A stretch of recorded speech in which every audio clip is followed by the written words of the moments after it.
Oh, wait, we don't want to do that. Not yet. All right. We Yeah. are live. Yeah. Hi, We are live. Carlos. Hi, Dr. Crispin. How are you today? I am good. It is Wednesday.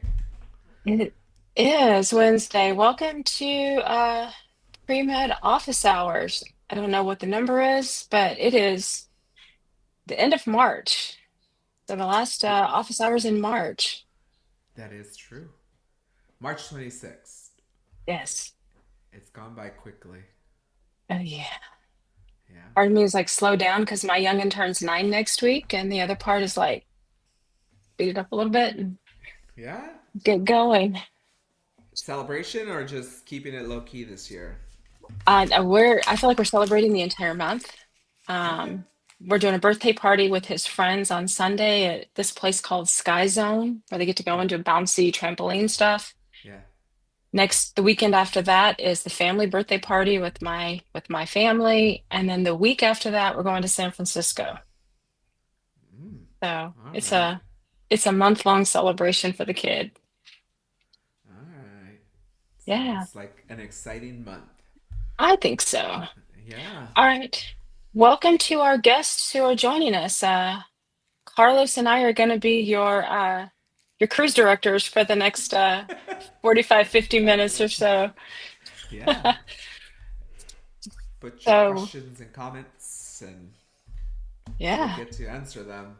Um, I know you're If talking you- about celebration um, for your son. I Yeah, think we're also getting to the time of year where it's like rush, rush, rush, right, to get stuff done on the application side. And it feels like just last year this was happening again. I know. I've been telling my students, I mean, really, it opens in a month, Yeah, 5 weeks-ish. yeah, And the angst is gonna jump up there. Also, we're coming close to, for those who are currently in the cycle, in about 3 weeks, they should be also narrowing their choices down to three. yeah, yeah, So the choose your school rules are going to start kicking in pretty soon. yeah.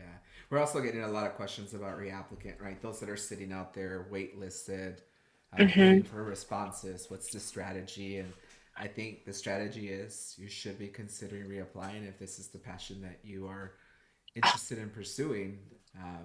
So 100%. reach out to us if you have any questions, comments. I think I've had multiple meetings about that, like I this think I weekend have or so. one later today, actually, All another right. one. So if you are thinking about reapplying, though, please don't reapply with the exact same application. Yeah. Get some feedback or just do an honest self-assessment. What do you think went wrong? Where do you think you could improve? Did you have hours that were projected but not completed and now they're completed?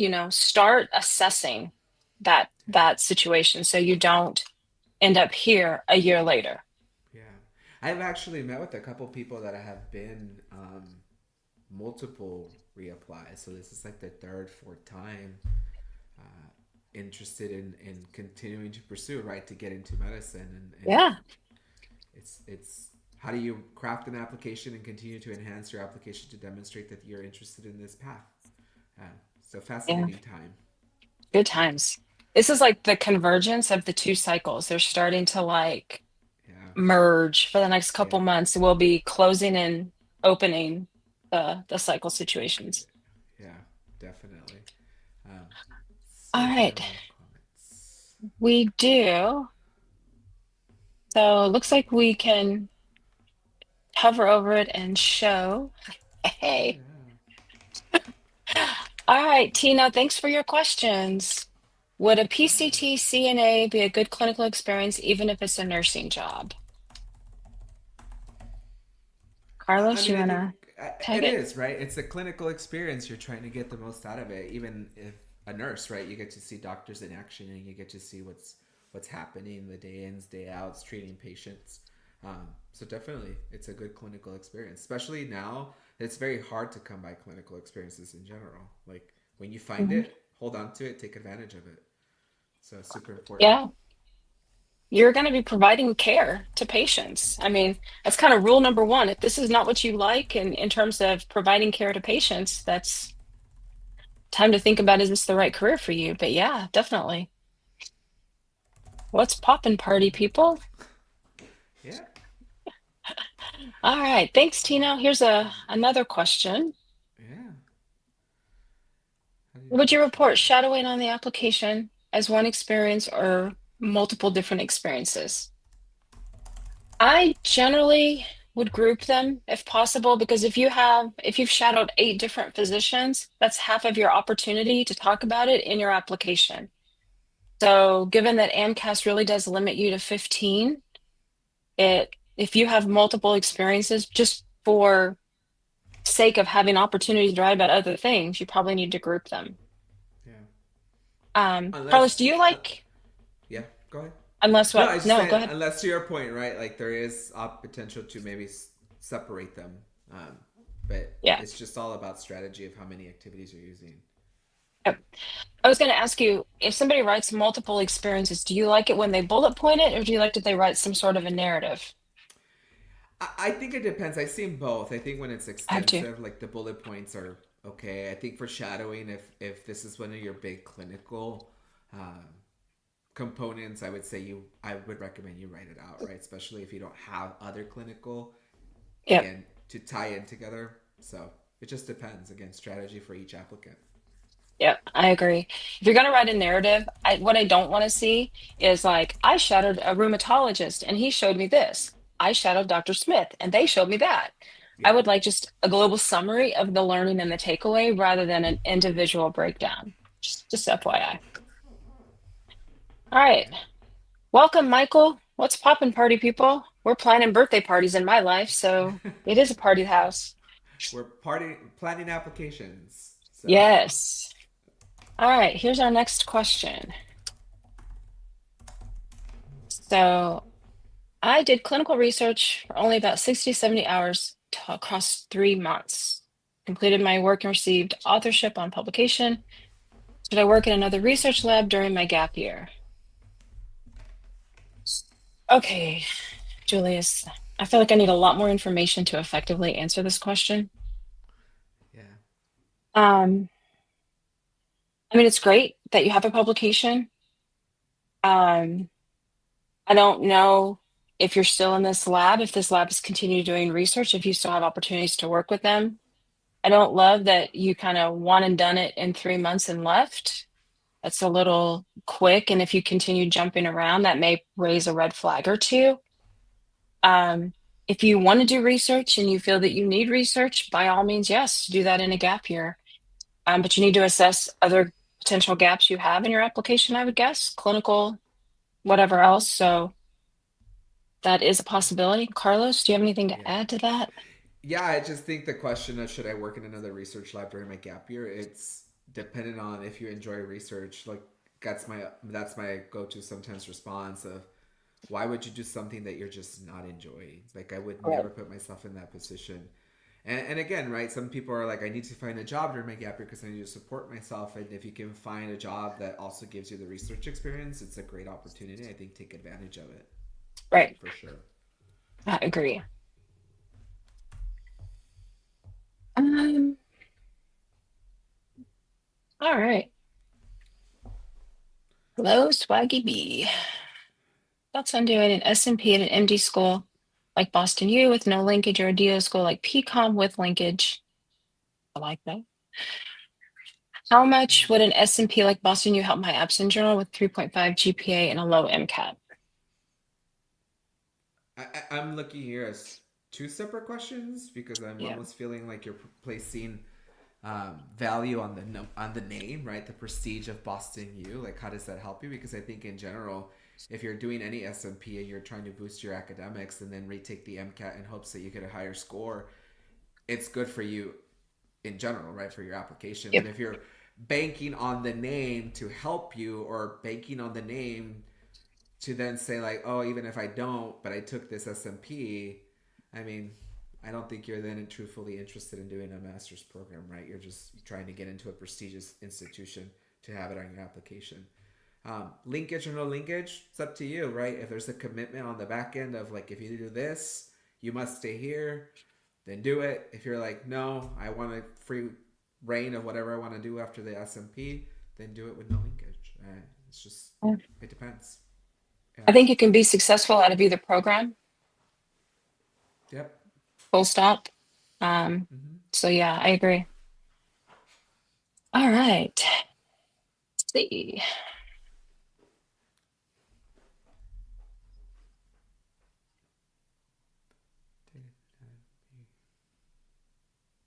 So human anatomy and physiology online over the summer, will it affect my application in a negative way? Is it important? It is an important class, but not required to anywhere I want to apply.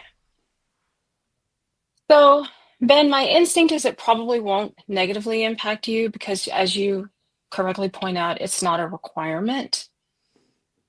Um, I guess the only negative impact would be if you don't do well. Yeah. Yeah. So you do it, you have to, post a good grade because that in online, in person, whatever, would negatively impact your GPA and could hurt you. So that you want to be Yeah. careful of. And I guess the second question to that, right? It's not required. You've taken probably physiology already or anatomy or some formal way demonstrated the requirements that you're being asked to. My question is, why are you taking it? Is it just to further enhance your academic profile? Again, Right. Dr. Crispin said, if you fail it, it's negative. Other than that, it is what it is. I would agree. Let's see. Michael is asking, in your personal statement, is it okay to have the specific names of clinics, physicians you've interacted with, or should we use an alias like we would with patients? I've seen both. I go both. Yeah. Yeah, I've I seen kind of both. like the alias, but on the other hand, you're putting all that information in your application anyway, in your activities. So I think it's totally up to you. Um, I guess I would put it this way. If the name of the physician or clinic is super long, you only have 5,300 characters, you may run out of space. That may enhance abbreviations like Dr. S or Dr. J or whatever. Um, the name of the clinic, I'm not sure if you need a name of a clinic in the personal statement. I'm trying to think of times when somebody put the name of a clinic.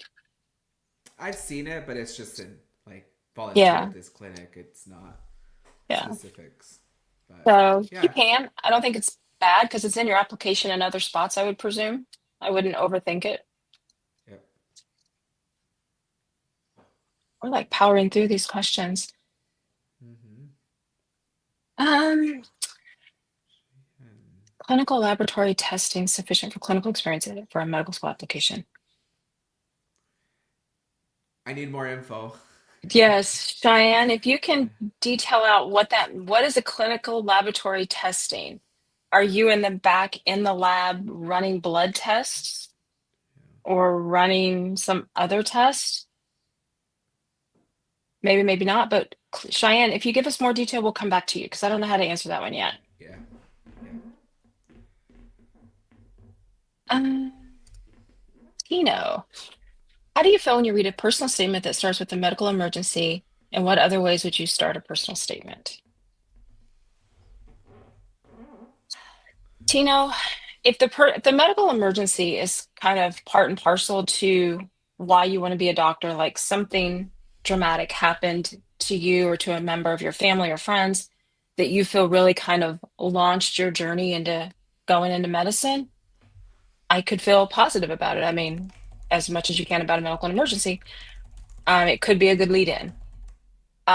If you're throwing it out there, I was riding on the gurney and doing CPR and jumping into the emergency room and into the ambulance and all that, and you're doing it for dramatics, not a fan. Yeah. So I think it's the purpose. Yeah. And what other ways would I start a personal statement? I like the story. I do like a story to be led into it, but I want it to be an authentic story that starts me off on why you want to be a doctor. Yeah. I think that's the big thing for me, Dr. Crispin, is authentic, right? Without the Mhm. dramatics of a story that adds to captivate the reader. And Right. I've been having this conversation with multiple students of mine that are like, how do I start it? And I started it this way. I'm like, but is this really you? Right. Uh, Right. This is not an yeah. episode of insert medical drama. This is Yeah. your story to go into med school. So Yeah.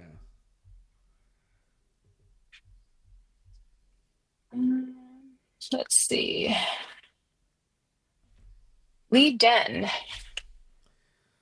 I have clinical experience as an MA for 300 hours. A volunteer. I will have a year and a half of research. Current GPA 397. Oh, this must be for me. But everything looks normal compared to others. Do you think I can be accepted to UCs? I'm going to guess that's a University of California school, not UConn or something like that. I think you certainly, I think anybody can be accepted to the UCs. A 397 GPA is obviously fantastic. I have clinical experience as an MA. Okay. How long is it current? Is it did you check a box 2 years ago and say, okay, I'm done with that? I have 300 hours of volunteer. Was it 3 years ago when you checked the box and said, I'm done? That type of thing. So what I'm seeing here looks great. Is this alone going to get you accepted to a University of California school? No. University of California schools also do highly value service. If you look at any of these programs, they are all in some form or fashion dedicated to the community that they serve. If you look at their prime programs, not that you're applying, you don't have to apply to prime, but their programs are designed because they care about their community and they value that highly. So what you have here, I don't have any problems with what you have here, but is that enough? I don't know. Maybe, maybe not. Yeah, thank you So, for explaining that because like I've right, the UC schools are a big system in California, but mhm. adding context, like what is so specific about the UC system that you know people Yeah. are worried about, concerned, double checking before applying, but it is that level of detail, right? Community service is important to them. So Clinical work, I mean, I was literally trained to read application in a UC system. And so you'll hear me, Carlos. I know you've heard me talk about service 1,001 times, and that's because it has been ingrained into my soul in reading applications from both USC and the UC system. Service is mission critical yeah, for all of them. And so 300 hours of volunteer, that could be volunteering in a hospital, but not service. I mean, we've had this conversation a lot too. So Lee Dan, again, what I see on the surface looks great, but there's a whole lot more context that we would need to really dig into what that means for you. yeah. But that's the best non-answer I can give you today. Um, okay. Here's Cheyenne's. For clarification, the testing is on bacterial cultures, bacterial viral nucleic acid derived from patient samples in a public health setting. So I guess your original question, Cheyenne, is this sufficient for clinical experience on a medical school application? I would argue no, but it's probably great for I would put it down probably more as research. Mm-hmm. And even if you did label it as clinical, clinical in my definition or my mind really is direct interactions with patients. Yeah, And this is the other side of that. So I would probably say no. yeah, Do you have yeah. anything to add to that I, one? I would say, like, is it clinical?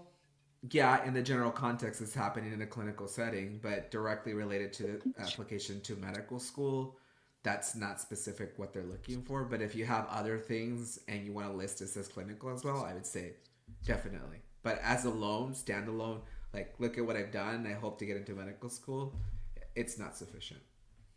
Yeah. Okay. Good. Yeah. All right. Lee Den, your dream school is to go to UCI or UCLA. Well, I'm partially UCI. I loved UCI. So I have no bias, but yay, Zot Zot. I love them. Yeah. Think Let's see. All right. So as Carlos and I kind of started off our live with, we were talking about we're kind of closing out the cycle and jumping into the news cycle. And so if you have questions about either one of those, now's a good time to throw those out there. yeah. Should I not use average GPA and MCAT when looking for schools to apply to? I'm having this conversation tomorrow.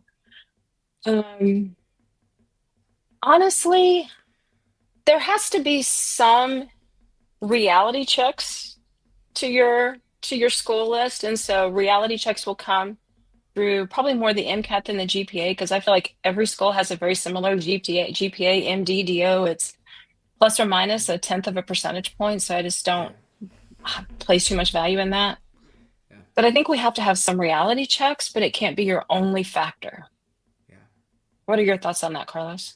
Yeah, I think I look at beyond averages, right? What are the ranges? Because the average, again, right, is the culmination of everybody that matriculated, everybody they accepted, and even if you look at the acceptance ratio, right, to fill a roster of 100, they probably accept 175 and slowly it removes. So I would focus on the matriculated if you're really just looking at it, because I think that tells probably a paints a better picture. But it's not the end all be all. And again, right, it's an average. I tend to look at where's the average and then tell me the ranges. And if you start looking at the ranges, even in the MSAR, and I was actually in there today showing somebody, the range is wide. Like seeing an GPAs that been matriculated as low as a 3.18, right? Doesn't say that go apply with a 3.8 only, but there's more to the story. So there is a story to tell there. But don't just rely on the averages and say, like, well, I'm not good enough. And to Dr. Christopher's point, if you don't use it as a baseline, use it as a reality check of the competitive nature of this process, but don't use it as that cutoff for everything, right? Like, nope, I'm Yeah. not going to do that. Nope, I'm not going to do that. Um, you'll drive yourself crazy trying to do that. And Yeah. then you'll also get into the position of, what if I would have applied, right? You never want to live with that regret. I tell you, this year I've had several students who have had what I would consider to be lower stats who have emailed me like, I have an interview with UCSF, I have an interview with Yale. And lower stats is relative to what their stats are, by the way. Not necessarily bad stats, but what I would consider to be relatively lower compared to who you think would go to Yale or San Francisco. And they got in and they've done well. And so stats are like a single component to kind of help establish some reality. On the other hand, I'm a big believer for choosing schools, location, location, location. Yeah. Um, if you put a, I hear all the time, I don't know about you, Carlos, but I hear all the time, I'll go anywhere. I'll go anywhere. And then 6 months later, you're having a conversation. I don't really want to go there. I don't like that location. I don't want to live in a rural area, urban area, suburban area. I'm like, and yet you applied, and here we are. So Yeah. I also think, please don't ever. I had a conversation with somebody yesterday who was like, I really don't want to live in this particular area. I'm like, then don't apply. Yeah. It is okay to say that's not for me. Yeah. And the conversations in school lists that I like to have are people, of course, as we advise students, are like, what do you think? And I look at the list because they have them by name or they create their own, process as they use, MSAR and other resources. And you see a lot of like the Ivies and these big name schools. And so then I inquire further, like, what's the list composed of, right? And then you get into well, I want to stay here. I'm like, do you really want to stay there, or is that just more of a thing? And actually had Right. this conversation yesterday with somebody. I want to stay in the Northeast. I'm like, then if you want to stay in the Northeast, right? My logic would right away, not being in your shoes, all the schools in the Northeast, nothing outside of that, right? Right. Um, but then you're like saying, but this one's a maybe because I've been there and I don't want to go there. I don't like their campus. Then technically you're now picking and choosing, right? You're getting to that level of nitty gritty. Then you also need to maybe assess all of the schools on that level, right? Because now Yeah. you're deviating from your own parameters in essence. um, Yeah. and I think our people that we advise, right, specifically for me, sometimes they're shocked that I push back on that narrative of like, yeah, this is my list and I want to stay here. And then I start to probe and I think they feel a little like, I didn't think about it that way. I'm like, yeah, because you yourself are biased against your own list, right? And there's nothing wrong with it, but be Right. truthful and honest about it. To your point, Yeah. I don't want to go there, then don't apply. It's okay. I guarantee you they're not going to miss your application. They're Yeah, fine because yeah, 10,000 other people are going to apply there. yeah, But be just do, just use it as a parameter, but don't use it as the end all be all, Tina. I think yeah. that's the Yeah. the main idea. Yeah. I think some people are chatting. Yeah. Yeah. All right. Michael wants to know if there's a specific place or website where they list their clerkship locations. I think some might. I don't know. Yeah, and I think if you think about it in general, like big academic centers, Keck, UCLA, Mount Sinai, Boston, like those places, right? UT Southwestern, I would imagine that most of their clinical training locations are within those Within their environments. And hospital settings. right, I think when you get a little bit to the more rural that don't have robust clinical environments, they might send you off to locations that are far enough yet close enough, I think, for you to drive. Or even schools that partner with different hospitals and use a distributed model, you might have to drive right to the different locations. Um, but it's Well, a good question. Yeah. it's funny. When I was at Irvine, and I'm not certain this still isn't the case, the medical school is in Irvine at the college campus at University of California, Irvine. The medical center is about 15 miles north in Anaheim or in Orange. Mm-hmm. And so for them, students would um, go to med school the first 2 years down in Irvine, and then they would move when they started their clinical years. I think, Michael, to your point, you don't want to waste 2 hours each day driving instead of biking. So, depending on this is something you'll find out in your interview, by the way, if you're offered an interview, that's something to talk about. It's where do people live in their first 2 years during their clinical years, because that's all a part of the decision process. Yeah. And even you bring up a good point, right? Because even in Mount Sinai in New York, like the big Mount Sinai, I would say main campus is in sort of the East Harlem area, but they still ship students off to other Yeah. sites of Mount Sinai. And as you can imagine, you can either drive, bike, or subway. Um, Yep.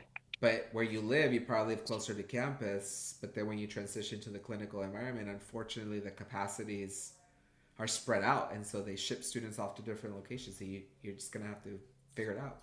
Keck, when I was there, we would send students to Santa Barbara. We've sent students across the country for family medicine because you go to local clinics and local sites that may not Yeah. be in the heart of the campus. So, Michael, I think this is probably going to be something you'll have to kind of decide. You may be able to live close to campus for preclinical, and then you may have to figure out clinical years.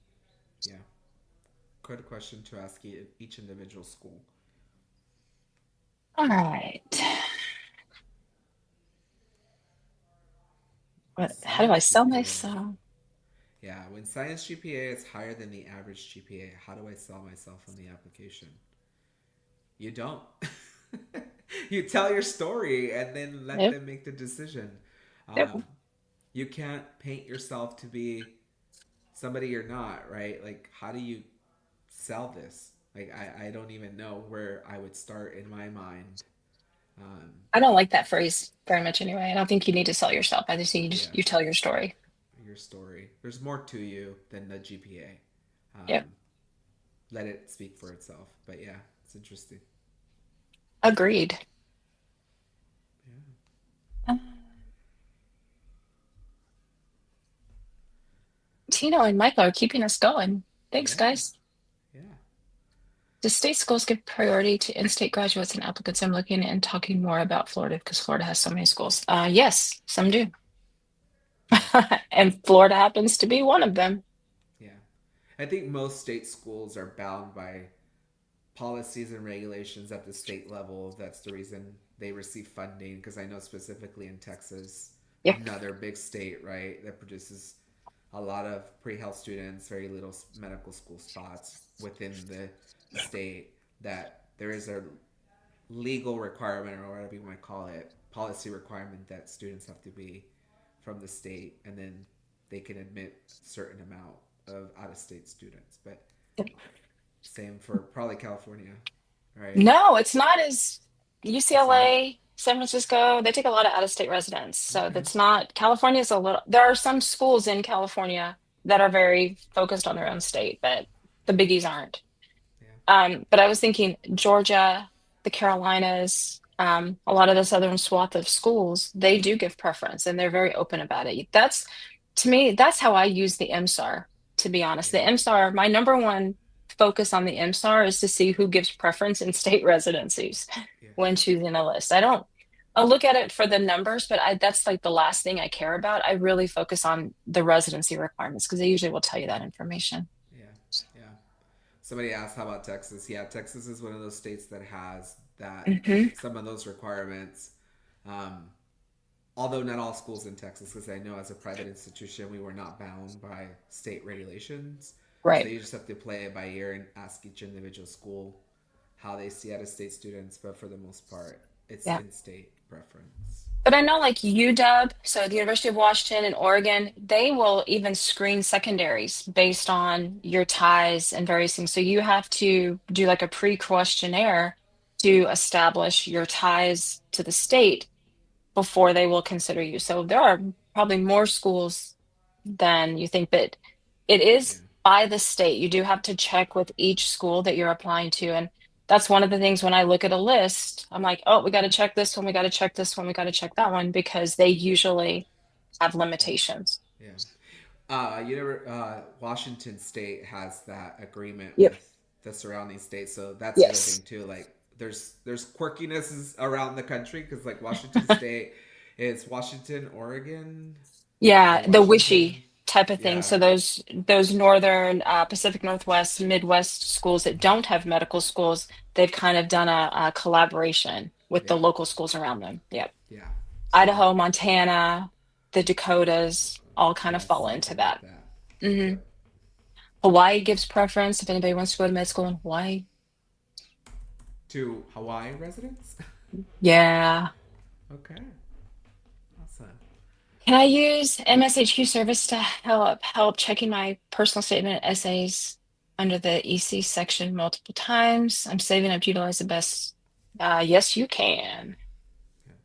Yeah. Um, I don't know how to put the banners up there for anything, but I will tell you that you can purchase a half hour or an hour conversation with Carlos or me or any of our other advisors. You can also utilize our essay like character count where you can just purchase a certain number of characters and submit it, and then one of us will review it and provide you feedback. So I think there's multiple levels of people to utilize the service depending on whatever your financial resources are. So if you just do a essay review, that's a lot more affordable than having a direct meeting with one of us. So if finances are a limitation, check into that one.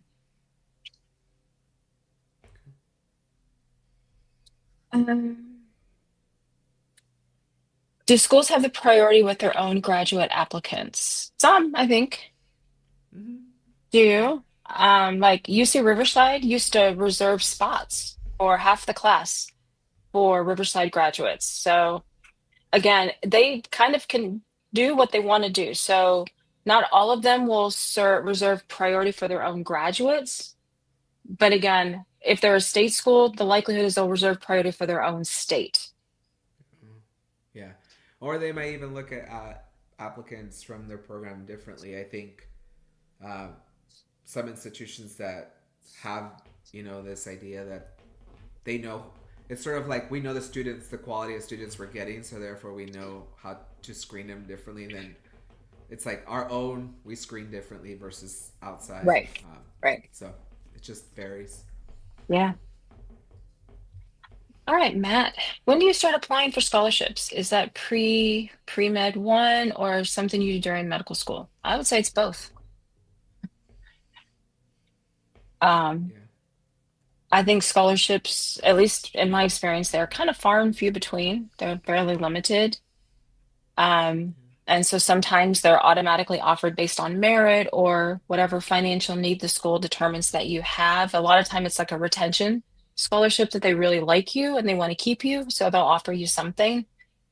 And sometimes you just have to search and see what's available in terms of medical school scholarships. And if you find them, nab them because they are not the most common. Yeah. Yeah.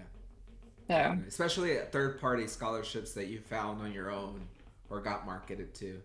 yeah. Definitely. And remember, $1,000 here, $500 there, $10,000 there, even if it doesn't cover a full year's tuition, Yep. everything that you get in scholarship means less you have to take out in a student loan. I would take all of it. Yeah, All definitely. right. Any more S- questions? Not yet. So, for those of you who are thinking of applying in the coming cycle, you should now be working on your personal statement. You should now be collecting your activities and starting to put all that stuff together. Um, Asking your letter writers to write a letter of recommendation for you. All that good stuff should be happening right now. Yeah, You should be in the thick of it. yeah.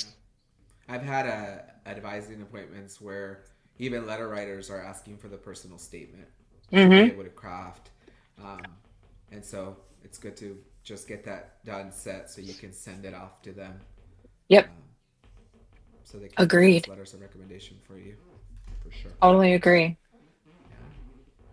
Um, what else? I think right now it's just those. I think the over crossover. We talked about it a little bit, right? The crossover from the current cycle to the new cycle. Um, just if you're thinking of reapplying and you're continuing to pursue, reach out to us. We're here to help because I know it can be a little bit of a scary thought of having to reapply. But the time is now, right? I don't think you Yeah. should wait.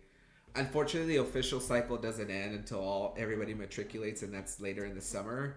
And there can be movement at any time on that wait list, but I wouldn't encourage you to wait until the cycle is finished to then start working on your application. Start to Right. do this now.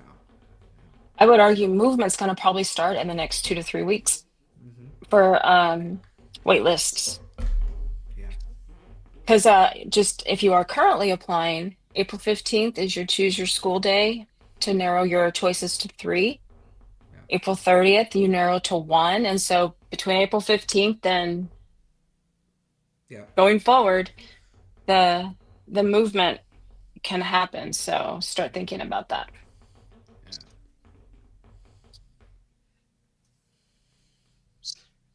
Yeah. 750 hours looks fine, Tino. Yeah. Yeah. For clinical area. I'm of It's opinions of that clinical work is something you do till you go to med school. So yeah, you should keep yeah. doing it. Yeah. Same here. Same with community service. Those are the two, I would say, low hanging fruits that For you can sure. do and don't have to be attached to undergrad, graduate work, right? These are the things that you must continue doing until you are offered admission into medical school. Just remember, I'm going to put the bad out in the universe for just a moment. You do these things through your gap year, clinical work, community service, you keep building that because there's always a chance you won't get accepted. I hate to say that, but there are more applicants than there are spots generally. So you keep doing that until you have your acceptance and you go to med school, because this time next year or 2 years from now, and you haven't had an interview or you don't have an acceptance, you can quickly reapply, at least if that was your initial gap or if that was a problem. If people who just kind of stop on June 1st when they submit their application and then circle around to April 1st or something when you're realizing it ain't happening, Mm-hmm. that's problematic. Yeah. So you keep doing it. Don't stop building your application until you go to med school, just so you can be ready to go. Yeah. It helps with the gaps, right? Without having a lot of context to your application outside of your personal statement experiences, maybe secondaries of any potential gaps. And I think you mentioned it earlier, Dr. Crispin, it makes it appear less as if it was a check mark that you did for 2 years because you built your hours, and then you're like, let's move on to something different, something better. Done. Yeah, Yeah, that's not what we that's want the to whole do. goal. Yeah. All right. There any more questions, things you guys want to talk about? Anything Again, so else? now's the time to be assessing for a reapplication, gearing up to start the new application, all that good stuff. Question. And there's Interfolio is just a repository that sends stuff to the AAMC, and the AAMC attaches it directly to your application. Question. Two different services, same thing. Yep. Yeah. Yep. Another question. Get to less classes for one semester while studying for the MCAT. Yeah, Yep. I think sometimes you have to. It's okay also. It's the only time I would say it's also okay to not be focused on clinical, not be focused on all the other stuff that we've been harping on for the last 45 minutes that you have to do. yeah, I mean, MCAT's a priority right now, so everything else kind of shifts down and that ramps up. yeah. Plan out, strategize what you're going to do with your time. I always Yep. say that. It's a strategy. I just told one of my students yesterday when we were working and she's got about 4 weeks to her test. I'm like, you do not need to see me until after your MCAT. We're done. We're just gonna halt all the other work we're doing. You need to like Yeah, send these. yeah, And she was like, I just needed permission for that. I'm like, you now have it. Go do your thing. yeah, yeah. Um, do we need an MD letter of recommendation, or is it okay to apply with that one? If it's a good MD letter of recommendation, why not? Do you It need just one? depends. Not really. But I will say for DO school, sometimes you do need a DO letter for a DO school. So if you're applying in multiple application systems, double check. Yeah, The thing about letters is schools get to determine what they want. yeah, So you almost have to check with the schools to make sure you give them what they want. yep. All right. Whoops. Let's hide that one. Sorry. My technical abilities with this service is fairly limited, people, so we appreciate your patience. Yeah. Just being an EMT, help applying to med school. Um, help in what way? I guess it's just another experience. Is it a job? Filling in clinical hours. Yeah. Yeah, Yes, being an EMT does count as a clinical experience. It certainly is something you have to be a competitive applicant. Um, but is it, if you rate it next to other clinical experiences, is it better or worse? No, it's just a clinical experience. So yeah, yeah, yeah, for clinical hours, she says. Yeah, yeah. it's good clinical hours. I think it's great. It's direct patient Yep, care. yep. Um, Is a volunteer? Is a volunteer coordinator seen as a non-science letter writer? Do some schools this specifically question is require to be a professor in a school? Um, I think some schools require to have a science letter from a professor, so it's a professor at a school, and then your other letters can be whatever they are. Um, volunteer coordinator, yeah, it's a non-science person. It's not involved in any of your science courses, so falls under that category. Yeah, But I would also argue double check with the school to see the specific language. Is it a non-science professor or is it a mm-hmm. non-science letter? Like how vague and how specific are they? Yeah, Because some schools want three kind of academic letters, two science, one non-science. Some schools just want 3 to 6. Some schools want A, B, and C. So they'll let you know what they want. I would yeah, encourage you to collect about 6 of a variety. yeah, Some faculty, some non-faculty, the research, the volunteer coordinators, all those different things, because you're going to find out nobody is consistent across the page. yeah. Cool. All right. All Any more right. questions? All right, Carlos, what's your piece of advice to send everybody away with for today? It is not a sprint. It is a marathon. Work on it little by little, and you will get there. It's a good Instead one. of trying to coming in and rush because you've been sitting back, not still contemplating whether you're going to do it or not. If you're still doubting whether you're ready or not, come meet with one of us. Show up to office hours, ask your questions. But it's not a sprint, so it's a long process, and we're just starting. We are just starting. So yeah, so Totally agree with that. yeah, All right, friends. Well, I think I'm gonna call it unless any questions pop up there in the next like minute or so. yeah. All right. Thank you guys for hanging out with us. Thank you. Hopefully we were able to answer all your questions. Yeah, Oh, thank you all. there's another question that just Oh, jumped up. okay. All right, Matt, you'll be that last question. The likelihood of movement in the first tier of wait schools with tiered wait lists.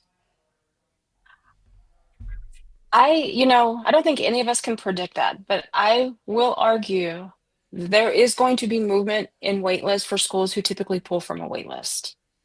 Yeah. Like there are some schools who don't, they have a fairly deep acceptance pool that they're not going to probably pull very far from their wait list. And there are other schools who consistently work off their wait list. I know for sure that it's going to happen in the next few weeks in terms of a first tier to a tiered wait list. I don't think anybody can really predict that.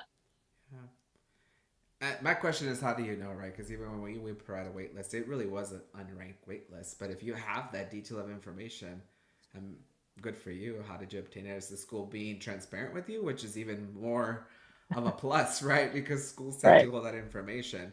I can speak from experience that our wait list was not ranked, not tiered, no Mm. nothing. It was Ours wasn't either. it's just there. So if you have that information, maybe you are at the top of the list, right? Because you're that Right. first tier, and there is more potential there versus somebody that's in their third, fourth, fifth tier. Um, so, Yep. but yeah, movement happens at any time. Yep. So, All right, friends. Good luck, Matt. It sounds like you're on a wait list, I'm going to guess. So I wish you all the best that hopefully you'll launch in July and August into whatever med school you get into. So good luck to all of you. all right. Thank you guys. Thank you.